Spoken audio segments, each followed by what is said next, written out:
Meena Kaushik life style में आज का विषय है होली का दहन, मुहूर्त, पूजा विधान और अनूठा रोचक प्रसंग। होलिका ने क्यों बलिदान दिया अपने भाई हिरण्यकश्यप के लिए, जो कि राक्षस था, या कोई अनूठी कथा। आज हम एक अनछुए पहलू को हमने इसमें हिमाचल के पौराणिक पन्नों से आपके सामने लेकर आए हैं। और हाँ, पूजा होली की किस तरह करें, क्या क्या सामग्री हो और यह गांव में कैसे मनाई जाती है, आज की पोस्ट में हमने हिरण्यकश्यप से लेकर पूजा विधान तक सभी आपके लिए प्रस्तुत किया है। बच्चों तक यह मैसेज जाना आवश्यक है, क्योंकि होली का दहन नकारात्मक शक्तियों को खत्म करना और सद्मार्ग पर चलने का युवा पीढ़ी के लिए बहुत बड़ा संदेश है, जो होली का दहन है। और होलिका दहन के अगले दिन हम मनाते हैं रंगों का उत्सव। लेकिन अग्नि देव की पूजा करते हुए हम अपने जो मन के विकार या बुराइयां होती हैं, हमें उन्हें नष्ट करने का प्रण लेते हैं और अगले दिन हम रंगों का उत्सव करके आनंदित होते हैं। मन में भक्ति की, आस्था की जो बात है, वह प्रहलाद कैसे उस अग्नि से बचे, आज की पोस्ट देखिए। नमस्कार, मीना कौशिक लाइफ स्टाइल में आपका स्वागत है। आज का विषय होली उत्सव को लेकर के है, जो 2-3 ढंग से अलग अलग किस तरह से मनाया जाता है। लेकिन सबसे पहले हम बात करेंगे आज होली का दहन की। हम इसको 3 भागों में विभाजित कर सकते हैं। होली का दहन, उसके बाद होली का रंगोत्सव यानी ब्रज की होली, और उसके बाद उसके खान पान। तो आज के वीडियो में हम बात कर रहे हैं होलिका दहन की। होलिका का विधान कैसे है, इसकी पौराणिक कथा क्या है और कब है इसका शुभ मुहूर्त। आज हम होलिका दहन की बात कर रहे हैं। जो होली का पर्व है, यह है जो फागुन मास में पूर्णिमा को हर वर्ष मनाया जाता है। एक तरफ खेती कटने की तैयारियां होती हैं और उसकी खुशी में किसान लोग मनाते हैं, और दूसरी तरफ यह हमारे जो मन में राक्षसी प्रवृत्तियां होती हैं, उनको नष्ट करने का भी एक बहुत बड़ा संदेश देता है। क्यों? क्योंकि बुराइयों पर इसका विजय और एकता और प्रेम का यह सबसे बड़ा उत्सव कह सकते हैं। और होली के जो रंग हैं, उनकी तो बात ही क्या, पूरा जो भारतवर्ष ही नहीं, विदेशों में बैठे लोग भी इससे आकृष्ट होते हैं। और जो नॉन रेजिडेंट इंडियन हैं, जो विदेश में भारतीय रह रहे हैं, वहाँ भी जोर शोर से पूरे विश्व भर में यह उत्सव जोर से मनाया जाता है। तो ये हम बात कर रहे हैं कि वो कब है होली 2025 में। 13 मार्च को प्रातः फागुन मास की पूर्णिमा को 10:35 से शुरुआत हो जाएगी, और फिर 14 तारीख यानी 14 मार्च को शुक्ल पक्ष की पूर्णिमा को 12:23 तक रात्रि में रहेगी। 13 मार्च का होली का दहन है। जो समय है, इसका निश्चित समय जो ज्योतिषाचार्यों के मुताबिक निश्चित किया गया है, 1 घंटा 4 मिनट का, यानी 11:26 से होली का दहन का शुभ मुहूर्त है, जो 12:30 तक चलेगा। हम इसका विशेष पूजन करते हैं। उसमें पूजन के थाल के साथ ही कैसे करते हैं, इसके साथ हम बताने वाले हैं इसकी पौराणिक कथा, जो बहुत ही दिलचस्प है। क्योंकि हिमाचल की कथा बहुत दिलचस्प है, ये तो सभी जानते हैं कि हिरण्यकश्यप को लेकर के आज वो कहानी भी हम दोहरा रहे हैं। लेकिन इससे अलग एक अनूठी और दिलचस्प कथा है, जो पन्ने खोलती है, रहस्य के पन्ने। जो आमतौर पर हम होली हर जगह मनाते हैं भारतवर्ष में, जगह जगह आप देखेंगे पार्क में, चौराहों पर होली का दहन के लिए जगह जगह जो गाय के गोबर से इसके विशेष वो बनाए जाते हैं। प्रहलाद और होलिका की मूर्ति बनाते हैं, और गांव में उसे बुड़कल्ले कहते हैं। तमाम तरह की से सुंदर चमचा, थाली, रोटी, घर का सामान जो बच्चियां, महिलाएं हैं, उसके गोबर के 1 महीने पहले से बना देती हैं, सुखाती हैं, उसकी बड़ी बड़ी माला बनाती हैं जो गाय का गोबर होता है, फिर उसे रस्सी में पिरोती हैं। फिर जब होलिका की जब पूजन होता है उसके समय हम उसको पहना के आते हैं, थाल सजा करके। थाल में क्या क्या रखते हैं आज ये भी बना रहे हैं। तो जब हम होलिका की तैयारी की बात कर रहे हैं तो आपके लिए क्या क्या हो, तो गाय से आप जो गोबर होता है गाय का, उससे पहले से ही वो बना कर रख लें जो होली को आपको समर्पित करनी है। छोटे छोटे सुंदर सुंदर अपने जो भी आपकी दिलचस्पी है रचनात्मक ढंग से वो तैयार करते हैं। और हम स्वयं करते थे, मैं गाँव से बिलोंग करती हूँ, उत्तर प्रदेश से, बिजनौर से। तो हम सुंदर सी कढ़ाई बनाते थे, उसमें रमचा, छोटे छोटे बचपन में ये सब। और बचपन में ही क्यों, ये तो परंपरा है जो हम देखते हैं, सीखते हैं, वही करते हैं। तो हम उसकी लंबी लंबी माला बनाते थे और छत पर चढ़ जाते थे, उसको सुखाते थे, एक एक उसको सजाते संवारते थे। और बहुत ही दिलचस्प होता था। एक तरफ तो हमारा ये बनकर तैयार हो जाता था होलिका पर, दूसरी तरफ हमारी माँ यानी वो हमारी शिक्षिका थी, हेड मिस्ट्रेस थी स्कूल में। लेकिन संस्कार और पूजा यानी कि हम पढ़ लिख करके अपने संस्कार भूल जाते हैं, वो उनका सनातन धर्म से विशेष नाता है हर किसी का। और यही हमारे जो दिमाग में संस्कार होते हैं ये जाने अनजाने हमारे ज्ञान चक्षुओं को और विवेक को खोलते हैं कि हम कैसे बुराई से दूर रहें। हमें उनको दहन करना है बुराइयों को, और अपने पास नहीं रखना नकारात्मक शक्तियों को। अगर आप नहीं जलाएंगे उन नकारात्मक शक्तियों को तो वो आपको जला कर रख देंगी। आपके मन के अंदर सबसे बड़ा जो होता है वो है नकारात्मक ताकतें। किसी का बुरा चाहना, मेरी ही पूजा हो किसी और की ना हो, मैं ही सर्वस्व बनूं, ये जो दूसरे की ताकत को बनना, ताकतवर बनकर दूसरे को दमन करने वाली प्रवृत्ति को हमें खत्म करना होता है और प्रेम का संदेश देना होता है। तो अगर हम थाली की बात कर रहे हैं तो संस्कार में सबसे पहले हमारी पूजा की थाली में होता है रोली। जो सबसे पहले रोली कुमकुम होता है, अक्षत होते हैं, फूल होते हैं जो हम अपने देवता को समर्पित करते हैं, नारियल होता है जो बलिदान का प्रतीक भी है, अक्षत जो सुख समृद्धि का प्रतीक है, साबुत हल्दी जो हमारे जीवन में रंग भरती है, सौभाग्य लाती है, मिठास, पतासे ये बहुत ज़रूरी है क्योंकि मिठास, देखिए सब कुछ हो और मिठास ना हो तो भी बात नहीं जलेगी। कच्चा सूत, कच्चा सूत का आपने देखा होगा पीपल की पूजा में, कथा में, जनेऊ में, हर जगह इसका बहुत बड़ा महत्व है। कच्चा सूत प्रतीकात्मक है कि देखिए कितना मजबूत होता है, उसका धागा होता है कच्चा सूत। बिल्कुल जब आप छुएंगे एक धागा तोड़ देंगे, लेकिन हम उसको किस तरीके से उसका एक एक धागा हम होलिका का पूजन करते हैं, परिक्रमा करते हैं साथ, तब हम होलिका दहन के पूजन के साथ पूजा करते हैं। तो वो जरूर होना चाहिए। कलश में जल, क्योंकि जब हम अग्नि देवता की पूजा कर रहे हैं तो जल भी उनको समर्पित करेंगे। ये इसमें अग्नि देवता का भी सम्मान होता है, इस दिन उनकी पूजा होती है।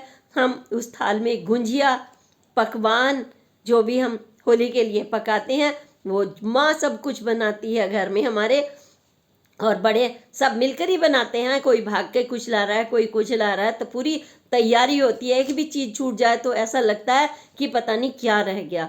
और झूठन कूटन नहीं करते कि कुछ भी खा लें। उस चूल्हे पे जो भी बन रहा है सात्विक चीज़ें बनती हैं, कद्दू की सब्जी, पूरी, मठरी, गुंजिया, और खाने के लिए तरह तरह की नमकीन, दही भल्ले और मिष्ठान, और मथुरा की तरफ तो पेड़ा वगैरह भी बनता है, उसकी मैं अलग पोस्ट में आपको बताऊंगी। लेकिन आज हमने थाली की बात की है तो यह तो होना ही चाहिए। 5 प्रकार के अन्न जो हम समर्पित करते हैं, क्योंकि हमारी फसल कटती है इस समय पर कि तो हम श्रद्धा और भक्ति से खुशी में होली में पूरे ढोल नगाड़ों के साथ गांव में चक्कर काटते हैं, फेरियां करते हैं, हर एक के घर जाते हैं, आपने देखा होगा। और वहाँ कई दिनों पहले से होली के गीत, एक दूसरे के परिवार में जैसे आज तो न्यूज़ है, सोशल मीडिया है, लेकिन पहले ये सबसे बड़ा माध्यम था।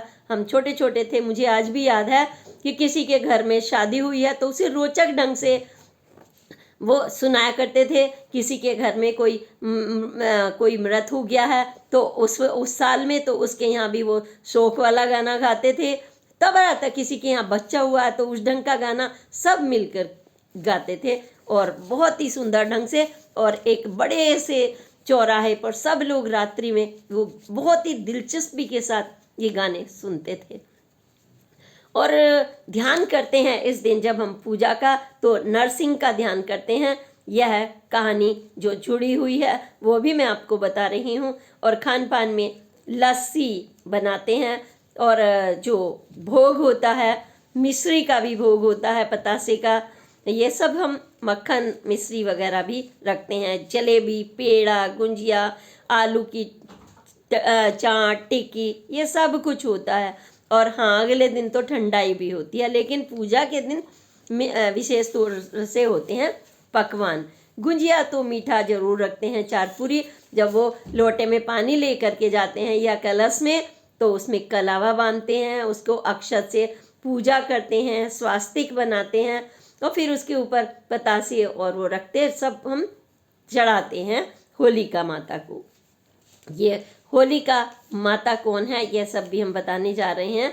तो ये सब पूजन करके, साथ परिक्रमा करके, फिर हम भगवान से, अपनी इष्ट देव से और होलिका माता से प्रार्थना करते हैं और अग्नि माता को प्रसन्न करते हैं कि हे अग्नि माता, जितनी भी बुराइयां हैं आप उनको ससम्मान, उनका हम अर्पण, मिठाई जो भी हम अर्पित कर रहे हैं, जल अर्पित कर रहे हैं, उनके दिमाग को हम कूल करते हैं, जैसे हम अपने दिमाग को कूल करते हैं। सब कुछ जब हम किसी को भोजन, वस्त्र, पूजन करें तो वो कितना प्रसन्न होता है। अग्नि माता की हमारे ऊपर प्रसन्न वो बनता है, आशीर्वाद बनता है।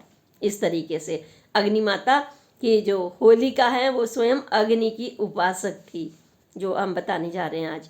ये सब कुछ करके साथ परिक्रमा, एक थोड़ा थोड़ा लोटे का जल गिराते जाते हैं और हम उसे प्यार के बंधन में बांधते हैं, और एक दूसरे का हमारा संपर्क बनता है और पूरा परिवार साथ होता है। बच्चे वो भी परंपराओं से बनते हैं, उन्हें भी लगता है कि ये क्या उत्सव है। उसके जरिए हम एक पीढ़ी से दूसरी पीढ़ी को ये संदेश देते हैं कि हमें यह बुराई की जो कहानी है फिर हम उन्हें सुनाते हैं कि क्यों वर्चस्व नहीं हो, बल्कि प्रेम के साथ किस तरह से रहा जाता है। और तब पूजा करके घर में आते हैं, प्रसाद रूप में सब वही पकवान, वही खाना ग्रहण करते हैं होलिका माता को। और फिर रात्रि में, ये दिन से ही पूजा शुरू हो जाती है। जो भी जो घर से खाना जा रहा है वो पूजन करके आता है, स्वास्तिक बनाता है, हल्दी से चावल चढ़ाता है, ये दिया जलाता है, धूप जलाता है, पूरा पूजन करता है। और सब रात्रि में जब मुहूर्त होता है, सारा गांव इकट्ठा होता है, और शहर में, शहर के गली वाले, पार्क वाले, सड़कों पे भी जगह जगह आप देखेंगे, हर जगह होली का दहन होता है। यह प्रतीकात्मक नकारात्मक बुराइयों को समाप्त करने का दिन होता है। तब सब लोग पूजा करते हैं। पुरोहित जी नक्षत्र देख करके उस समय पूजा में अग्नि प्रज्वलित करते हैं, और इसी के साथ जब धू धू करके होली जलती है, उस समय हम जो कृषि के जो किसान लोग हैं, उनके घर परिवार से चना और जो गेहूं की ये फसल इस समय कटती है, रबी की फसल, तो इसमें उनको बाल बोलते हैं गांव में, उसके बाल, और उसको ऐसे भूनते हैं और घर में ला करके उसको लगा देते हैं और प्रसाद रूप में उसको ग्रहण करते हैं। और उसकी रात में अग्नि भी, जब वो ठंडी हो जाती है होली का राख, उसको थोड़ी सी आग हर कोई अपने अपने घर ले जाता है, प्रतीकात्मक रूप में कि यह अग्नि माता की हमारे ऊपर कृपा बनी रहे। शांत पूजन के साथ में वो प्रसाद आप घर पे अपनी अग्नि का चूल्हा उस दिन उसी से जलाते हैं। ये तो हुई परंपरागत हमारी होली का पूजन और सामान मैंने बताया जो जो होता है। इसके साथ ही हम कहानी की अगर बात करें तो आपने यह कहानी तो जरूर सुनी है, हिरण्यकश्यप राक्षस की। बहुत बड़ा मतलब शक्तिशाली था, चारों तरफ उसका अच्छा खासा दबदबा था, लेकिन उसको भगवान में कोई श्रद्धा नहीं थी, ना कोई वो विष्णु को मानने वाला, विष्णु जी को, ना भगवान शिव को।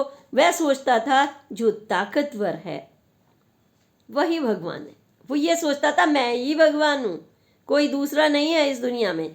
और आज भी ऐसे बहुत सारे लोग हैं जिनके दिमाग में हिरण्यकश्यप पला करते हैं। थोड़ा सा पद आ जाए, थोड़ी सी राजनीति आ जाए, थोड़ा सा पैसा आ जाए, तो वो ये सोचते हैं जो मेरे आसपास के लोग हैं बस वो तो दास हैं, गुलाम हैं, किसी और का नाम भी ले लेंगे तो आपके वो फंक्शन में नहीं आएंगे, और फंक्शन में आएंगे तो उसे डिस्ट्रॉय करने की सोचेंगे। किसी का नाम भी देख लिया, इसको हटा दो, मतलब ये उनको अपना ही नाम दिखाई पड़ता है। उनके जब अंदर ये हिरण्यकश्यप वाली भावना हो जाती है तो भगवान कर्मों का फल देते हैं, शनिदेव और शिव कर्मों का फल देते हैं, और विष्णु जी की कृपा और लक्ष्मी जी की उनसे हट जाया करती है, क्योंकि उनके बच्चे जो अब उनको भी भुगतान करना पड़ता है। अगर हम गलत ढंग से पैसा कमाएं, दूसरों का दमन करें, अत्याचार करें, इतना बड़ा बड़ा मैसेज होलिका माँ पर ये जाता है कि देखिए प्रेम से जितना रहेंगे घर में भी, परिवार में भी, समाज में भी, जितना आपने एक दूसरे से गठबंधन, रंगों की दुनिया मनाई और अग्नि को शांत रखा जो आपके दिमाग में दूसरे के लिए धधका करती है हर वक्त, इसको बर्बाद कर दो, इसको आगे मत बढ़ने दो, इसका नुकसान कर दो, इसका बिजनेस का नुकसान कर दो, उस अग्नि को शांत करने के लिए यह अग्नि माता कहती हैं कि पूजन करो और इस अग्नि को शांत करो। सोचिए, लेकिन बहुत सारे तमाशगीन होते हैं, उसको बस परंपरा के रूप में, और परंपरा के बाद रीति बन गई जब जानकारी नहीं है, और रीति के बाद फिर अंधविश्वास बन गया, ये नहीं होगा तो ये हो जाएगा। लेकिन सही जानकारी देना अवश्य हो जाता है, और समय समय पर जो हमारे विश्लेषक हैं कहानियों के जरिए, पौराणिक कहानियों के जरिए इसको आगे बढ़ाते हैं। तो कहानी में हिरण्यकश्यप जो था, उनका जो पुत्र था, देखिए एक ही घर में कई लोग होते हैं, एक श्रद्धा, भक्ति, आस्था, निष्ठा, विनम्र, हर तरह से, मतलब उसी की संतान, वो इतना अच्छा पुत्र दिखाया, सद मार्ग पर चलने वाला। जब उसने देखा मेरे पिता अत्याचार करते हैं तो उसे मतलब ग्लानि हो रही थी, और वो पूजा करता था और सही रास्ते पर चलता था, और वो कहता था कि क्यों, हम तो भगवान की पूजा करेंगे। वो भगवान विष्णु का अनन्य उपासक प्रहलाद पुत्र। अब हिरण्यकश्यप को बहुत बुरा लगा कि मैं हर किसी से तो कहता हूँ मेरी पूजा करो, लेकिन मेरी संतान मेरे मार्ग से हटकर रास्ता बना रही है, वो किसी और की पूजा करता है, भगवान विष्णु की। वो उनसे बर्दाश्त नहीं हो रहा था, परेशान हो रहा था। वो तरह तरह की यातना अपने पुत्र को देने लगा। क्यों, मान लीजिए किसी का बच्चा देख रहा है कि गलत उनके माता पिता मार्ग पर चल रहे हैं तो उन्हें अच्छा नहीं लगता, या गलत कमाई कर रहे हैं, गलत सोच रहे हैं, दूसरे का दमन कर रहे हैं, तो वो अब अपनी आवाज़ उठाते हैं। तो उनकी आवाज़ को दबाने के लिए जो नकारात्मक शक्तियाँ वाले, सोच वाले लोग हैं, वो उनको दबाते हैं। लेकिन जो सद मार्ग पर चलने वाला है वो कभी ऐसा नहीं, वो अच्छे ही मार्ग पर चलता है। और ज़्यादातर लोग अच्छे मार्ग पर चलाते हैं, लेकिन हिरण्यकश्यप चूँकि राक्षस योनि से था और उसको यही लग रहा था कि नहीं, मेरी ही पूजा हो। तब उसने देखा कि बहन अपनी होलिका से मदद मांगी। उसने कहा कि मैं पुत्र को सजा देना चाहता हूँ, ये ऐसा कर रहा है रास्ता। तो होलिका को वरदान था ब्रह्मा जी से कि वो अग्नि की बहुत बड़ी उपासक थी। तो अग्नि ने और ब्रह्मा जी ने उनको एक मतलब संबल दे दिया था कि वो आग में जलेगी नहीं, किसी भी प्रकार की आग में नहीं जलेगी। वो बलिदान वाली महिला मतलब हुई, तो उनको यह वरदान मिल गया। और हिमाचल की कहानियों में यह भी है कि उनको एक ऐसा वस्त्र ब्रह्मा जी ने दिया और अग्नि ने उनको, जो कि वो नहीं जलेगी, दे दिया उनको। अब होलिका को आदेश दिया हिरण्यकश्यप ने कि तुझे बहन ये करना ही पड़ेगा, तू मेरी बहन है और भाई की मदद कर, नहीं तो मेरा राज्य खतरे में पड़ जाएगा। लोग मेरी पूजा अर्चना छोड़ देंगे कि इनका बेटा ही ऐसे मार्ग पर चल रहा है, सदमार्ग पर, तो वो मेरी बातों को नहीं मानेंगे। होलिका ने अपनी गोद में बैठाया प्रहलाद को और अग्नि के बीच में जो हवन वहाँ पर रचाया था और हवन के बीच में उसको हिरण्यकश्यप ने बैठने का आदेश दे दिया। हिरण्यकश्यप के ये बात सुनकर पहले तो होलिका ने काफ़ी मना किया, नहीं माना तो मानना पड़ा। जैसे रिश्ते होते हैं, कई बार गलत बात भी माननी पड़ती है, ऐसा उसने सामाजिक रूप से या जो भी वर्चस्व जमाने के लिए किया, तो वो बैठ गई। लेकिन तब आपको कितना भी बड़ा आपको वरदान मिला हो, अगर आपका उसका मिसयूज़ आप करने लगते हैं उस ताकत का, तो आपका जल जाना तय है, आप खत्म हो जाते हैं। यह ना सोच ले कोई, तो यह होलिका का मैसेज है कि उसको अग्नि से ना जलने का वरदान होते हुए भी वो जलकर खाक हो गई, राख हो गई। और प्रहलाद हंसते मुस्कुराते बाहर भगवान विष्णु जी और शिव का नाम लेते हुए बाहर निकल आए।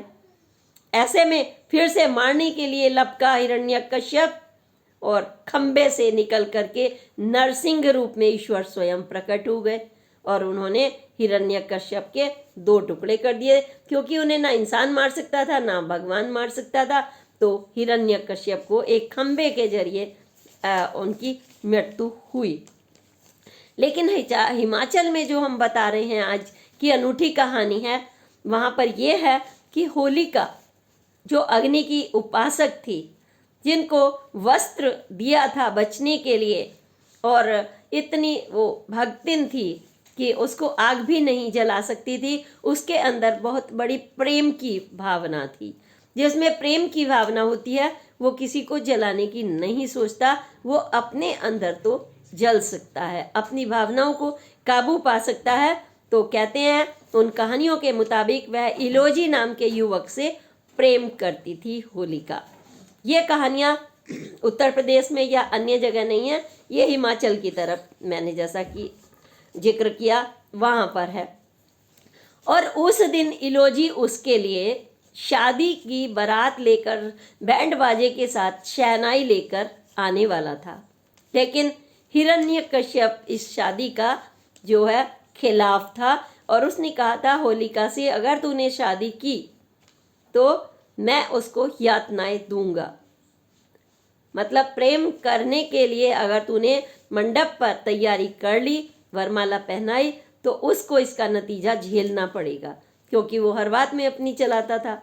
तो ऐसे में बहन ने सोचा कि मैं एक तरफ प्रेम के लिए उसने त्याग किया, दूसरी तरफ उसने अपने भाई की आज्ञा, और तीसरी तरफ उसने अपने भतीजे उपासक को प्रहलाद को बचाया। देखिए, जो बचाने वाला है अपने आप त्याग करता है। उसने अपनी विरह अग्नि जो होती है उसको काबू किया, नियंत्रित किया, और बुरे शक्तियों के बीच में उसने जो अग्नि में जबरन उसको बैठाने का निर्णय, उसने अपना जो चादर थी जो पूजा की, उसने अपने भतीजे को यानी प्रहलाद पुत्र को जो विष्णु के उपासक थे उसको रक्षा कवच बना दिया। एक ऐसी तो नहीं हो सकती बुआ कि वो भतीजे को नुकसान दे, उसने कवच बनाया। ये इसकी असली कहानी बताई जाती है। ये भाई अत्याचारी है, इसका मतलब यह नहीं कि वह अत्याचार करेगी। उसने मरना उचित समझा। एक तरफ प्रेम वो बच जाएगा, दूसरी तरफ भतीजा बच जाएगा। उसने कहा मेरा बेहतर है, जो उसने अपना सुरक्षा कवच से उसको बचा दिया और होलिका ने बलिदान कर दिया। और उसी के बाद से वो हवन कुंड में बैठ करके उसने अपनी भावनाओं को आहूत कर दिया और अपने भतीजे को बचा लिया। होलिका का यह प्रेम मतलब धूमधाम से होलिका दहन के रूप में पूजा के साथ, भक्ति के साथ, खाना खिलाने के साथ, पकवान के साथ सब कुछ अर्पित करके और प्रेम का धागा होली में बांध करके, कि ये प्रेम का संदेश है। उसके साथ अग्नि को शांत करना जल से, और सात परिक्रमाएं लगा करके और बुराइयों को खत्म करना, हिरण्यकश्यप जैसी ये कहानी प्रचलित है। तो यह कहानी वास्तव में हमें खुद को भी यह सोचने के लिए मजबूर कर देती है कि यह नकारात्मक शक्तियाँ जो मन के अंदर जल रही हैं, आप उसको होली के सुंदर उत्सव पर, जो अगले दिन रंगों के साथ भी मनाया जाता है, जोरदार ढंग से उसका उत्सव होता है, प्रेम का उत्सव कृष्ण और राधा के रूप में बरसाने में होता है, नंदग्राम में होता है, गोकुल में होता है, मथुरा में होता है, वृंदावन में होता है, पूरी बेल्ट में इसका उत्सव, और करोड़ों की संख्या नहीं तो लाखों की संख्या तो वहाँ पर आती ही है। और इस बार आने वाली है वहाँ पर 27 लाख के लगभग भक्तजन श्री कृष्ण और राधा के। ये मैं दूसरे पोस्ट में देने जा रही हूँ। होली पार्ट 2, बरसाना वाली होली यानी ब्रज की होली किस तरह से मनती है, कहाँ कहाँ मनती है, आज हम दूसरी पोस्ट में आपको दे रहे हैं, क्योंकि यह वीडियो लंबा हो जाएगा देखने के लिए। तो इसी के साथ हम फिर तीसरा भाग 3 देंगे खान पान पर। क्या क्या खाना, किस किस तरीके का खाना, यानी होली का जश्न। और वृंदावन में तो यह लगभग 15 दिन तक से भी ज़्यादा मनता है, पूरे महीने ही कह लीजिए।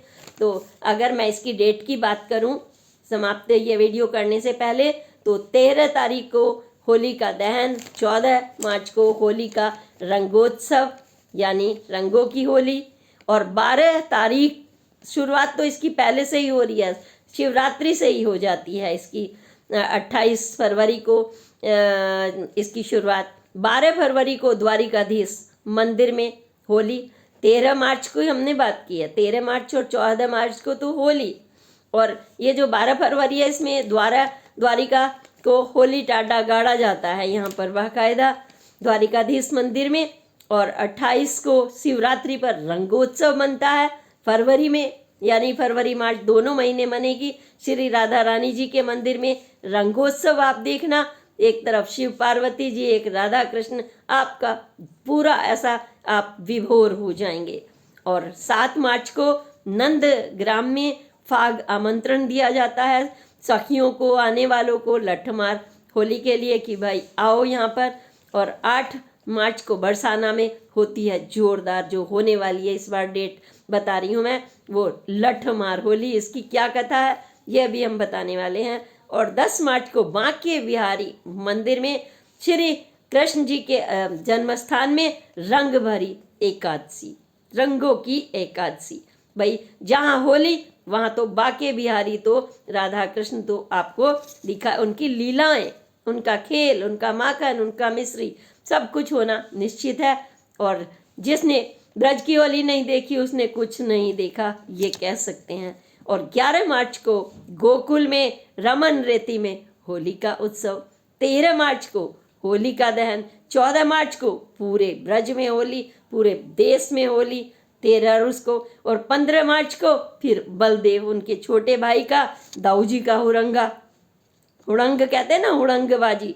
और 22 मार्च को फिर वृंदावन में होली। और फिर उसके बाद रंगराज जी के मंदिर में 22 मार्च को रंगनाथ मंदिर में होली का उत्सव। इस तरीके से यह जश्न मनाएं, सुने, थाली तैयार करें, तैयारी कर लें पूरी, ताकि मन में सिर्फ रंग ही रंग दिखाई दे और बुराइयां समाप्त हो जाएं।